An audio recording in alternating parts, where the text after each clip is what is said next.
Spanish giant Real Madrid এবং giant Barcelona rival club, এবং এই রাইভালটির কারণে এক দলের সমর্থকরা অন্য দলকে কিন্তু কখনোই সমর্থন করে না।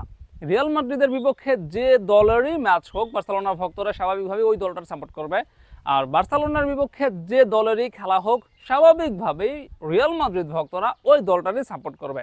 তো সেই হিসাবে চ্যাম্পিয়ন্স লিগের সেমিফাইনালে রিয়াল মাদ্রিদ এবং বায়ার্ন মুখোমুখি হয়েছিল, স্বাভাবিকভাবেই সেখানে বায়ার্নের সমর্থনটা করেছে বার্সেলোনা ভক্তরা। তবে বায়ার্ন মিউনিখ সমর্থকরা বার্সেলোনাকে বা বার্সেলোনা ভক্তদের যে প্রতিদানটা দিয়েছে, আমার মনে হয় যে অনেক বার্সেলোনা ভক্ত এটা আসলে আশাই করেনি, বা তারা হয়তো বা এখন বায়ার্ন মিউনিখকে সাপোর্ট করার ক্ষেত্রে হয়তো বা আরও 2-3 বার চিন্তা করতে পারে। এমনিতে বায়ার্নের সঙ্গে বার্সেলোনার যে সাম্প্রতিক ইতিহাস সেটা কিন্তু একেবারেই খারাপ, 8-2 গোলে বিধ্বস্ত হয়েছে তারা। এরপরও আরও বেশ কয়েকটা ম্যাচে তারা হেরেছে বায়ার্নের বিপক্ষে।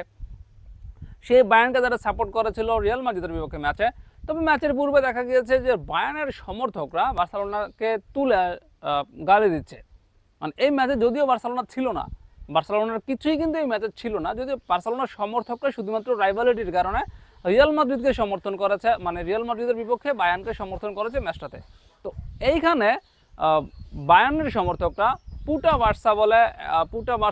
বার্সা বলে যারা স্লোগান দিচ্ছিল ম্যাচের আগে, মনে হচ্ছে মানে রীতিমতো অতিথি সমর্থক, মানে অতিথি হয়ে আসা শুভাকাঙ্ক্ষী যারা ছিল বার্সেলোনার সমর্থক, যারা বায়ার্নের শুভাকাঙ্ক্ষী ছিল এই ম্যাচে, তাদেরকে স্বাগতম জানালো পুটা বার্সা স্লোগানের মাধ্যমে।